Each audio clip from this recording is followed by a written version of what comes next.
Madame, mademoiselle, monsieur, bonjour, je suis très heureux de vous retrouver à notre émission La pensée et les hommes d'aujourd'hui et je vous remercie pour votre fidélité. Nous connaissons tous de ces familles où les parents observent qu'un de leurs enfants est homosexuel et parfois les parents culpabilisent devant cette situation. La question de l'origine de l'homosexualité sera notre sujet de réflexion d'aujourd'hui. Je vous retrouve avec mes invités après notre générique.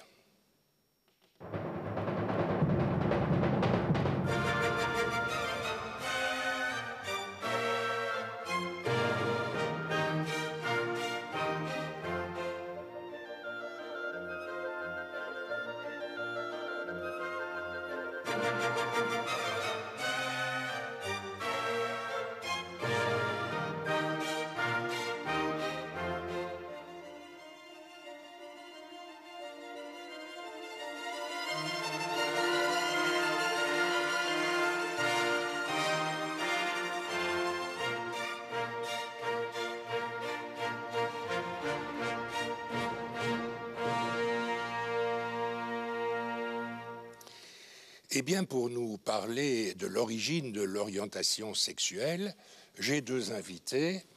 Le premier invité, si j'ose dire, parce que c'est lui qui nous a donné l'idée de ce sujet, c'est le professeur Jacques Balthazar. Vous êtes biologiste, vous enseignez à l'Université de Liège et vous avez écrit récemment un ouvrage intitulé « Biologie de l'homosexualité, on est homosexuel, on ne choisit pas de l'être », ouvrage publié aux éditions Mardaga. Mon second invité, quelqu'un connu à La Pensée des Hommes, il est déjà venu à nos émissions, c'est Patrick Hanot. Vous êtes psychologue issu de l'Université libre de Bruxelles et psychologue clinicien. Jacques Balthazar, je vais vous demander peut-être une épreuve un peu difficile, c'est de résumer en quelques minutes le contenu de votre livre. Bon, ce livre a été écrit parce que dans les milieux latins et dans la société francophone essentiellement, on pense très généralement que l'homosexualité est largement ou exclusivement liée à des développements, à des interactions inappropriées avec les parents ou avec le milieu environnemental. Or, en fait, on sait depuis maintenant au moins 20 ans, dans les milieux anglo-saxons et en particulier aux États-Unis, qu'il y a une base biologique très importante qui, si elle ne détermine pas de façon irréversible, en tout cas joue un rôle extrêmement important dans le contrôle de cette orientation sexuelle. Alors c'est cette théorie donc, qui veut que la biologie joue un rôle important dans le déterminisme de l'orientation sexuelle est basée sur trois aspects, trois types de données essentiellement, qui toutes attribuent un rôle important aux hormones auxquelles est exposé l'embryon pendant la vie embryonnaire. Alors le premier type d'argument, c'est essentiellement un argument comparatif. Nous sommes une espèce de primate qui a évolué à partir de tous les vertébrés, les poissons, les amphibiens, les mammifères, les singes. Et chez les vertébrés, en particulier chez les mammifères, on sait que l'orientation sexuelle, en tout cas la préférence de partenaires sexuels, se détermine pendant la vie embryonnaire sous l'influence des hormones qu'on appelle sexuelles, c'est-à-dire la testostérone et l'œstradiol. Ça, c'est un type d'argument. Alors, on retrouve chez l'homme tous les ingrédients, dirons-nous, de ce déterminisme, puisque les mêmes hormones sont présentes, les récepteurs à ces hormones sont présents dans les mêmes endroits du cerveau, et ces hormones sont actives puisqu'elles déterminent le phénotype, donc l'apparence adulte de l'individu, l'apparence de l'individu à sa naissance, c'est-à-dire notamment sa physiologie et sa morphologie génitale. La présence d'un pénis ou d'une vulve sont contrôlées par la testostérone pendant la vie embryonnaire. Donc ça, c'est un argument. L'autre argument, c'est qu'on sait qu'il y a dans l'espèce humaine, comme dans les espèces animales, toute une série de caractéristiques qui sont sexuellement différenciées, donc qui sont différentes chez les mâles et chez les femelles, dans l'espèce humaine, chez l'homme et chez la femme. Et ces caractéristiques, on a pu le montrer dans un certain nombre d'études, sont différentes dans les populations homosexuelles et dans les populations hétérosexuelles. Alors ce ne sont en général pas des différences qui sont d'une amplitude énorme, mais quand on fait une étude statistique, on retrouve cette différence entre homo et hétérosexuels, ce qui veut donc dire que ces individus ont dû être exposés pendant la vie embryonnaire ou la vie postnatale précoce à des facteurs hormonaux, des facteurs de développement qui étaient légèrement atypiques pour leur sexe. Donc ça, c'est un deuxième type d'argument. On pourrait donner des exemples ultérieurement, éventuellement. Le troisième type d'argument, c'est qu'on a toute une série de pathologies cliniques, de pathologies endocrines, qui affectent le milieu embryonnaire, le milieu hormonal embryonnaire, Et on s'est rendu compte que toutes ces pathologies endocrines sont associées à une modification de l'incidence, de la fréquence d'homosexualité. On a donc un faisceau d'arguments qui suggèrent que les hormones agissant pendant la vie prénatale ou immédiatement postnatale jouent un rôle relativement important, bien que non totalement déterminant, mais relativement important dans le contrôle de l'orientation sexuelle. Donc, si on est homosexuel, si on ressent une attraction sexuelle pour la personne du même sexe que l'on a, ben, c'est la faute aux hormones et pas la faute aux parents, si je peux faire un petit raccourci. Si on veut schématiser, c'est un peu ça. Maintenant, ceci concerne exclusivement, donc, vous l'avez bien dit, l'attraction sexuelle, c'est-à-dire cette tendance qu'on a à être attiré sexuellement par un partenaire d'un sexe ou d'un autre. Je ne parle pas ici du fait de passer à l'acte et d'avoir des relations sexuelles qui, eux, sont le reflet de la motivation sexuelle et qui, selon la présence ou l'absence de partenaire adéquat, pourraient s'exprimer vis-à-vis d'un sexe ou d'un autre, ni du fait de révéler cette orientation sexuelle au public, ce qu'on appelle le coming out de façon assez générale maintenant, qui, eux, sont des décisions plus ou moins conscientes de l'individu. Je parle de cette attirance. Et cette attirance, je pense qu'il y a une composante hormonale relativement importante qui la détermine. Alors, vous faites état dans votre livre. Alors, votre livre, il est passionnant. Moi, je recommande à tout le monde la lecture de votre ouvrage. Vous mettez le doigt sur un certain nombre de phénomènes physiques. Vous voyez à quoi je fais allusion? Je parle de l'oreille interne, je parle de la position des doigts de la main chez les femmes homosexuelles. Expliquez-nous un petit peu quels sont ces phénomènes physiques observables qui révèlent une certaine orientation homosexuelle. Oui, alors ce ne sont pas des phénomènes qui révèlent une orientation, ce sont des phénomènes qui sont des marqueurs de cette orientation au niveau statistique. Il faut bien insister pour que les gens comprennent. Ce n'est pas quelque chose qui va fonctionner au niveau individuel. C'est quelque chose que les scientifiques étudient et quand ils prennent un groupe d'individus avec une orientation donnée et un groupe d'autres individus avec une orientation donnée, ils voient une différence statistique. Maintenant, au niveau individuel, on trouvera des recouvrements. Alors, ces caractéristiques, il y en a deux. Je vais parler d'abord de celle qui vous intéressera le moins, parce que sinon, vous ne me laisserez pas le temps de parler de l'autre. Je vais vous parler de l'oreille interne. Alors, l'oreille interne émet des bruits. C'est l'organe, évidemment, qui nous permet d'entendre, mais elle émet aussi des tout petits bruits qu'on peut enregistrer moyennant de mettre un microphone dans le canal de l'oreille. Et on se rend compte que ces bruits, qu'on appelle des émissions auto-acoustiques, nos émissions de l'oreille, sont plus fréquents chez la femme que chez l'homme. C'est un phénomène qu'on retrouve... Donc les femmes entendent moins bien. Non, ça n'a rien à voir avec elles souffrent du syndrome de Ménière, non. Ça n'a rien à voir avec le syndrome de Ménière, ça n'a rien à voir avec la qualité de l'audition. C'est simplement des mouvements des membranes tympaniques qui sont le mécanisme de détection des sons que nous avons, mais ces mouvements de membrane produisent des petits clics en même temps dont nous ne nous rendons pas compte, que nous ne percevons pas. Personne n'en est conscient, mais si vous mettez un microphone dans l'oreille et que vous enregistrez ça, vous allez les voir. Alors, on s'est rendu compte que ces émissions donc auto-acoustiques sont plus fréquentes chez la femme que chez l'homme. C'est quelque chose qu'on retrouve chez l'animal, donc chez le rat, chez le mouton, chez la hyène. Ces phénomènes, cette différence entre hommes et femmes est causée, chez l'animal en tout cas, par la testostérone. Donc si vous exposez un embryon femelle à de la testostérone chez un mammifère, on ne peut bien entendu pas faire ça chez l'homme, vous allez abaisser la fréquence de ces émissions et la mettre au niveau masculin. Et bien, chez la femme homosexuelle, donc chez la femme lesbienne, on retrouve un abaissement de ces fréquences d'émissions de son par l'oreille, qui suggère donc très très fortement qu'elle a été exposée pendant sa vie embryonnaire à des taux plus élevés que la normale de testostérone, de nouveau à la moyenne. Alors l'autre phénomène qui attire bien entendu l'attraction. Il y a des photos dans votre livre à ce propos. Bien sûr, c'est la longueur relative des deux doigts de la main qui sont le doigt 2 et le doigt 4. Alors chez l'homme, le doigt 2 est plus court que le doigt 4 en moyenne. Chez la femme, ils sont grosso modo de longueur égale. Alors, si vous me regardez maintenant, vous verrez que je n'ai pas un doigt 2 extrêmement court, et ma femme, par contre, a un doigt 2 plus court que le mien. Donc, ce n'est pas un phénomène qui marche au niveau individuel. Par cette caractéristique, ma femme devrait être homosexuelle, et moi, je devrais être, je ne sais pas quoi, parce que la théorie ne le prévoit pas. Mais on a montré de façon reproductible, en au moins 10 études indépendantes basées sur des dizaines et des centaines de cas, que les femmes homosexuelles avaient un doigt 2 plus court que le doigt 4, ce qui suggère à nouveau qu'elles ont été exposées à des taux plus élevés de testostérone, ou en tout cas d'androgène, donc les hormones de type mâle, pendant la vie embryonnaire, parce que ce rapport des deux doigts est de nouveau déterminé chez l'animal par le taux de testostérone auquel sont exposés les individus pendant la croissance, pendant la vie embryonnaire. Et voilà, je crois que votre exposé est très clair. Alors, je vais passer la parole à Patrick Hano, qui n'est pas d'accord avec le titre de votre livre. Je vais rappeler ce titre. Biologie de l'homosexualité, on est homosexuel, on ne choisit pas de l'être. Alors, Patrick Hano, vous comme psychologue, vous dites, je ne suis pas très d'accord avec ce titre. Ben, je dois dire qu'en fait, j'ai lu le livre de M. Balthazar et j'ai beaucoup apprécié ce livre. Je trouve qu'il a une démarche tout à fait honnête, mais je trouve que le titre, effectivement, est un petit peu trompeur. Enfin, je parle du sous-titre d'abord. Le sous-titre est un peu trompeur parce qu'il laisserait entendre que si on n'est pas, je dirais, si on ne pense pas que l'on est homosexuel, mais seulement qu'on le devient, alors ce ne serait pas un choix. J'estime qu'effectivement, là, il y a une difficulté, si vous voulez. Quant au titre, la biologie de l'homosexualité, moi, je pense que c'est une question que se posent les hétérosexuels. Devant mes patients homosexuels, la première question que l'on me pose, c'est comment vivre avec mon homosexualité? Comment puis-je vivre dans ce monde qui est essentiellement hétérocentré, si vous permettez l'expression? Oui, et qui, jusqu'à une époque récente, a été hostile. Le monde a été hostile aux homosexuels. Tout à fait, bien sûr. Et il l'est toujours en grande partie. C'est de toute façon toujours une difficulté d'être homosexuel, même dans notre société.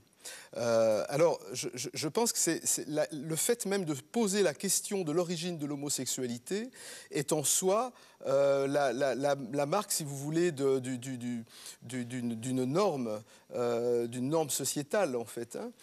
Vous disiez, vous-même tout à l'heure, vous parliez de culpabilité. Hein. Vous disiez, finalement, à qui est-ce la faute? À qui est-ce la faute? Est-ce la faute des parents ou par l'éducation des parents? De l'éducation des parents, ou la faute des gènes, etc. Le problème ici, c'est que j'entends le mot faute. Donc ça signifie qu'il y aurait donc une population qui serait, je dirais, une espèce de sous-population. Non, je dis faute parce que je pense, pour avoir observé, que les gens culpabilisent, ressentent la chose comme quelque chose de négatif. Tout simplement parce que dans la société, la majorité des personnes sont hétérosexuelles et que l'homosexualité ne concerne qu'une minorité d'individus. C'est la différence qui choque à ce niveau aussi, probablement. Oui. La norme sociale, en fait. La norme sociale. Et en fait, pour revenir à votre critique de mon titre, bon, j'ai eu beaucoup d'interactions avec des communautés homosexuelles depuis la publication de ce livre, alors que j'en avais eu relativement peu antérieurement, évidemment, parce que moi, je suis biologiste et je travaille plus sur l'animal que sur l'homme. Et en fait, on m'a dit, vous auriez dû appeler votre livre « Biologie de l'hétérosexualité ». Ça aurait été beaucoup plus intéressant. Mais pourquoi pas? Bon, évidemment, c'est une boutade de la part d'homosexuels, mais pourquoi mettre, je dirais, se focaliser sur l'homosexualité? C'est bien parce que, justement, elle est considérée comme hors norme. Oui. Hein, mais donc, pour moi, c'est le même problème. Étudier l'homosexualité, c'est étudier l'hétérosexualité. Ce qui m'intéresse, c'est l'orientation sexuelle. Mais c'est pour ça que j'aime votre livre, mais pas le titre. Le titre devrait être, éventuellement, puisque vous êtes biologiste, biologie de l'orientation sexuelle, et on parlerait tout autant de l'hétérosexualité que de l'homosexualité. Et puis, il y a un autre problème, parce que c'est aussi un petit peu partagé presque les individus en deux catégories. Oui, mais ça, ils le sont souvent. Il y a les grands, les petits, les grands, les petits, mais les blonds, les bruns. Est-ce qu'il y a vraiment les homosexuels et les hétérosexuels? C'est que non. Kinsey, dès 1948, reconnaît une classification, un continuum.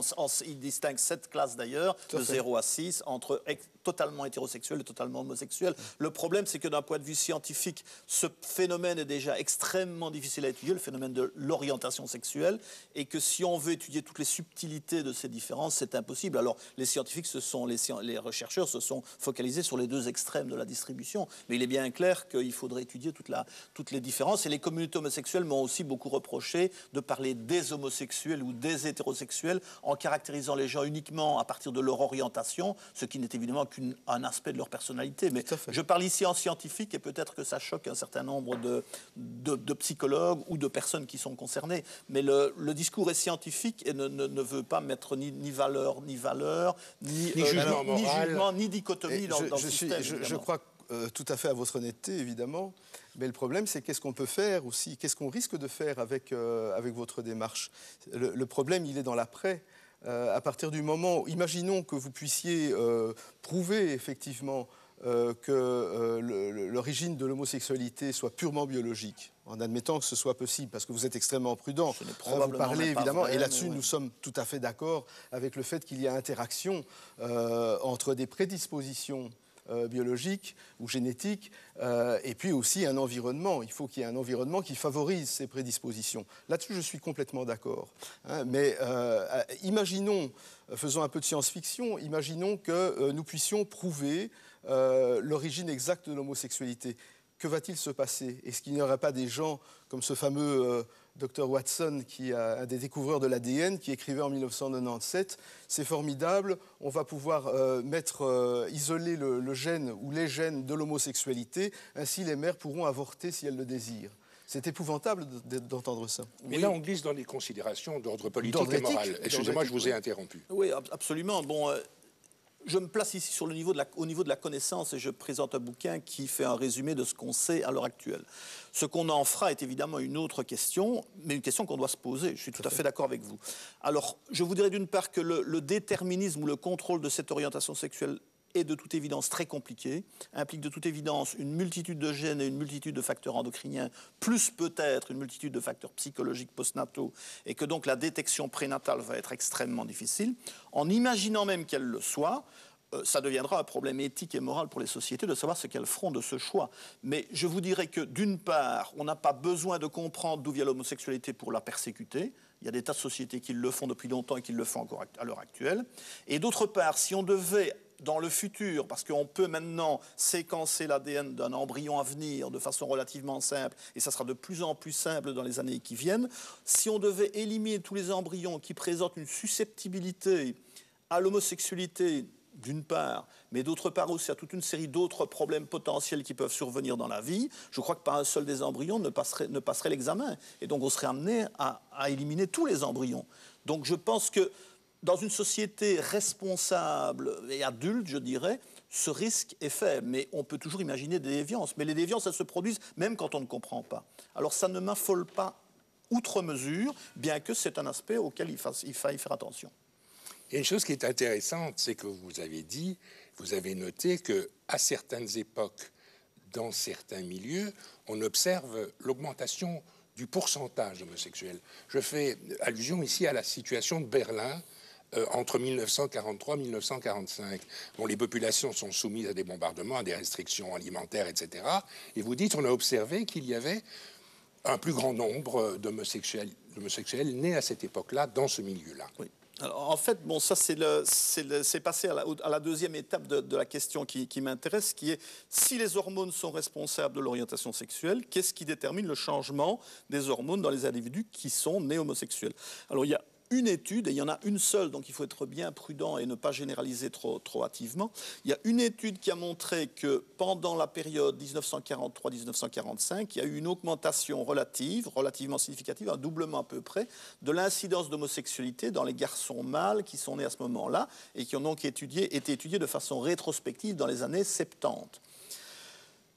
Alors, cette augmentation n'est pas liée à une facilitation de la déclaration de son homosexualité qui serait produite dans les années 70. Il est bien clair qu'il y a eu un changement de société important à ce moment-là qui rendait la vie et le coming out des homosexuels plus simple, parce que c'est un pic d'homosexualité qui a régressé par la suite.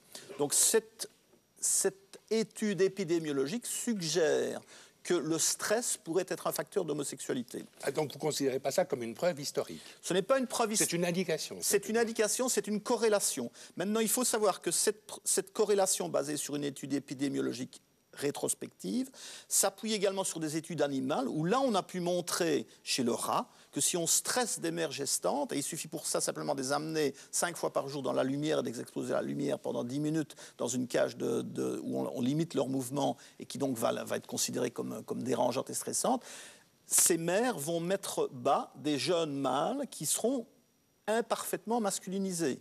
Et par là, j'entends qui auront des structures génitales pas totalement masculinisées, qui auront des structures dans le cerveau qui ne seront pas totalement masculinisées, qui auront des comportements sexuels qui ne seront pas totalement masculinisés.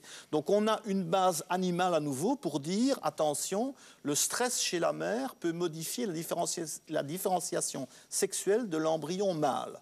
Et puis on a une étude épidémiologique chez l'homme, c'est tout. Alors, est-ce qu'on doit en tirer des conclusions? Bon, il faut éviter le stress, mais ça, tout le monde sera d'accord. Oui, même pour d'autres raisons. Pour d'autres raisons. Et puis est-ce que c'est un facteur causal de l'homosexualité? Peut-être. Vous faites œuvre de pionnier, Jacques Balthazar, parce que l'exposé de vos résultats, des conclusions que vous faites, elles sont inexistantes dans le monde francophone. Les Américains, les Anglais ont étudié le phénomène, mais je pense que dans les milieux francophones, vous êtes le seul à publier un ouvrage de cette nature. Je fais œuvre de pionnier localement, oui, c'est ça, je suis un pionnier, mais à mon tout petit niveau, c'est-à-dire dans le monde francophone. Il y a peu de personnes qui s'intéressent au contrôle endocrinien du comportement dans le monde francophone, d'une part, et d'autre part, il y a une espèce de résistance, en France particulièrement, à accepter des déterminismes biologiques, qui soient hormonaux, qui soient génétiques, de nos capacités intellectuelles ou des aspects de notre vie cognitive. Par contre, si on va aux États-Unis, ce que je vous raconte là, c'est quelque chose qui est connu, qui est dans la presse. Oui, depuis 20-30 ans. Même. Depuis 20-30 ans. Et il y a un sondage Gallup qui est sorti l'année dernière, au début de l'année dernière, et qui montrait qu'en fait, maintenant, il y a grosso modo 50% des Américains qui pensent que l'orientation sexuelle, donc qu'elle soit hétéro ou homosexuelle, est d'origine génétique et biologique, et on est homosexuel, et que 50% de personnes, en fait, c'est plutôt 40% pensent qu'on est du verbe naître homosexuel, 40% pensent qu'on est indifférencié, mais que ça se fait en cours d'éducation, et puis le reste des gens pensent que c'est les deux. Et c'est probablement le petit pourcentage du reste qui a raison. C'est probablement l'interaction des deux, évidemment. Et là, on serait d'accord, je crois, avec notre collègue psychologue. Effectivement, puisque je suis dans ce petit pourcentage de ceux qui pensent qu'effectivement, il y a une interaction entre les deux. Ça me semble évidemment raisonnable de penser ça et logique.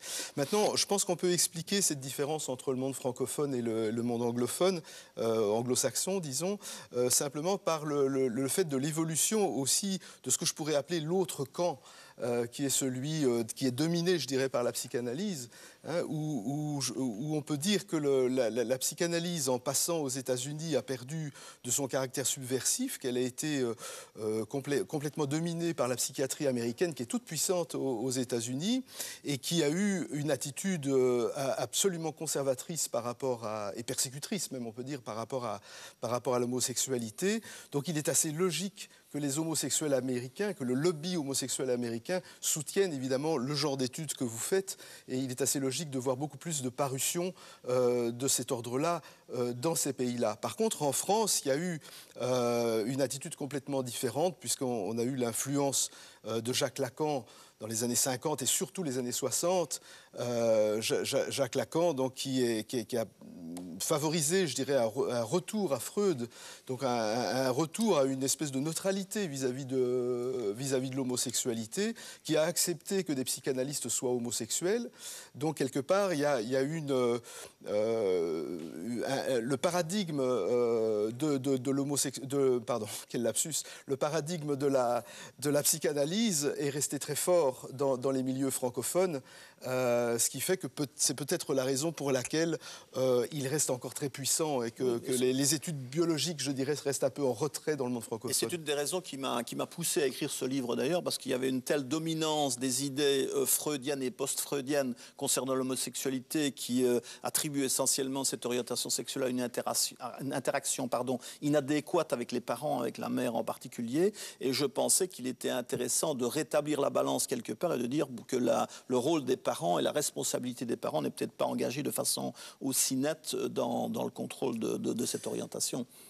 Quoique, si je peux me permettre, si vous parlez effectivement soit de génétique ou d'hormones, au niveau prénatal, le rôle de la mère, la culpabilité entre guillemets de la mère, je dis ça avec le sourire évidemment, est tout aussi forte. Donc ça ne fait que déplacer le problème. Hein. Elle est différente, je pense, parce que c'est une chose assez différente à mon sens de dire vous avez mal élevé votre enfant, vous avez fait quelque chose de mal ou d'inadéquat pendant la croissance. Vous avez habillé en fille votre garçon, voilà, etc. Oui, mais en fait, ça, on parle pas de ça ici. Je pense que c'est ça qu'il faut changer, si vous permettez, parce que le problème, c'est de penser qu'on aurait fait quelque chose de mal. C'est vrai qu'il y a des parents qui se posent la question, mon fils ou ma fille est homosexuel, qu'est-ce que j'ai fait? C'est ma faute. C'est de ma faute. C'est ma faute. Qu'est-ce que j'ai fait ou qu'est-ce que je n'ai pas fait? Qu'est-ce que j'ai oublié?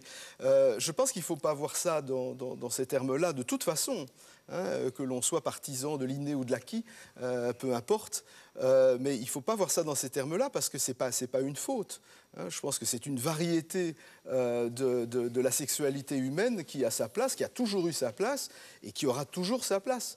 Vous le dites d'ailleurs dans votre livre, à un moment, les pays où on déclarait qu'il n'y avait pas d'homosexualité, c'est évidemment les dictatures, mettaient fin à la dictature, tout d'un coup les homosexuels reviennent à peu près dans les mêmes proportions que partout ailleurs. Ça montre bien qu'il y a une constante à ce niveau-là. Oui, cette constante d'ailleurs m'interpelle moi personnellement, parce que si, quel que soit le système social et le système éducationnel dans lequel on vit, on a grosso modo le même taux d'homosexualité et d'hétérosexualité par voie de conséquence dans une population, ça veut dire qu'il y a quelque chose de très fondamental là-dedans et qui n'est pas très directement lié au système d'éducation. Bon, il y a des sociétés il y a des sociétés matriarcales, patriarcales, il y a des sociétés où les enfants sont élevés en commun, etc.